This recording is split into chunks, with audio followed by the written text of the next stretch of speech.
Okay, now today we're going to try to make an attempt to put some of our questions and curiosities to rest about these fonts that fit into these ring brackets and hanging brackets. Kerosene was being used in Europe in the 1840s. I'm sure there was kerosene imported to America in the 1840s and 50s and 60s.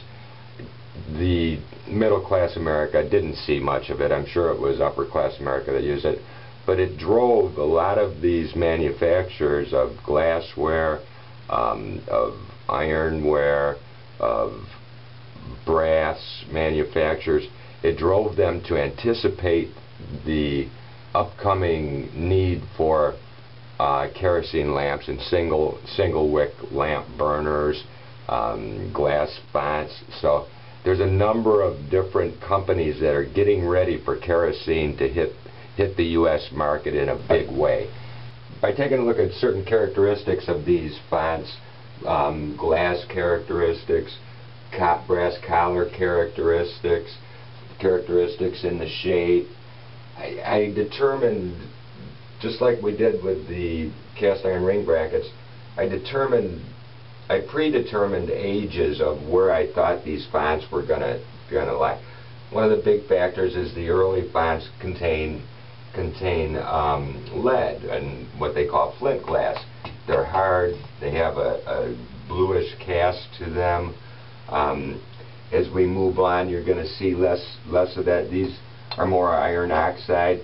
As we move on even further, we're going to find that a lot of these fonts, or actually the couple of examples that I have, are thinning out. Manufacturers, glass makers are beginning to learn how to use less glass to achieve the same result in order to save money.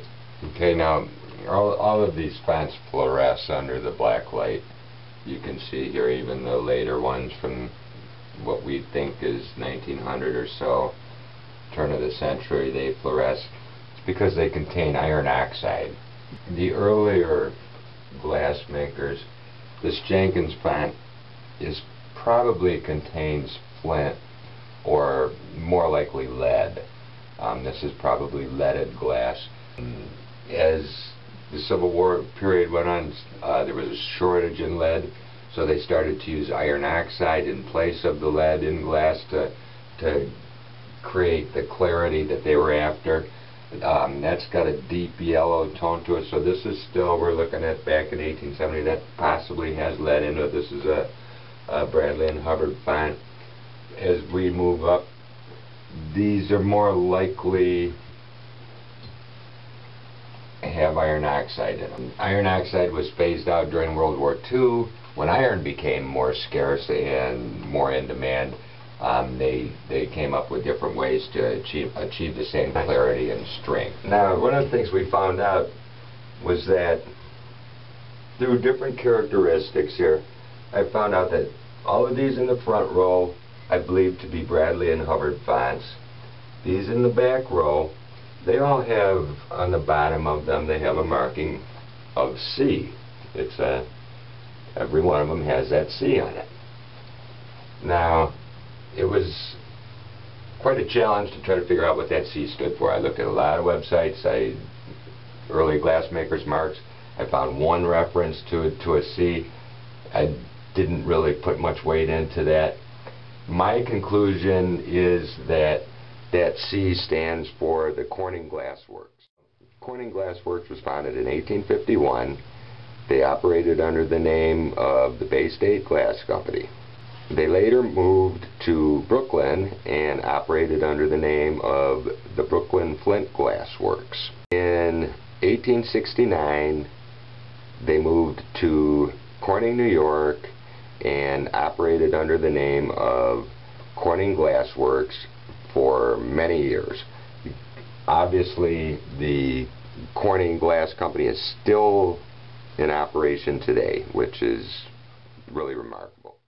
I could be wrong here, but somebody could correct me on this, but I'm going with Corning on this just because of the dating of it all.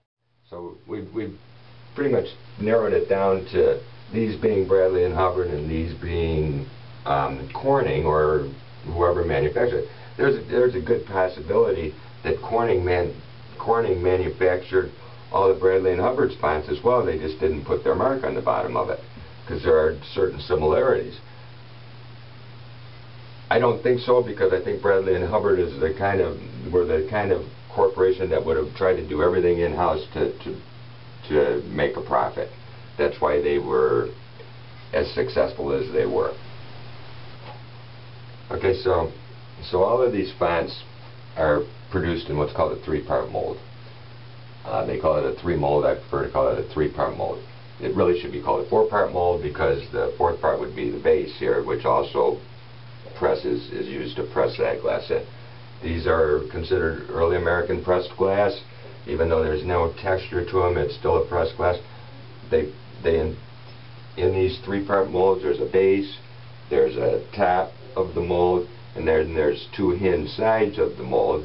And the mold maker, the glass maker, would drop a little glob of glass into the mold, and then it would be not attached, but it would be connected to a blow rod, a blow tube, that they would blow into that mold, and it would force that glass into the mold itself. That's called early American pressed glass.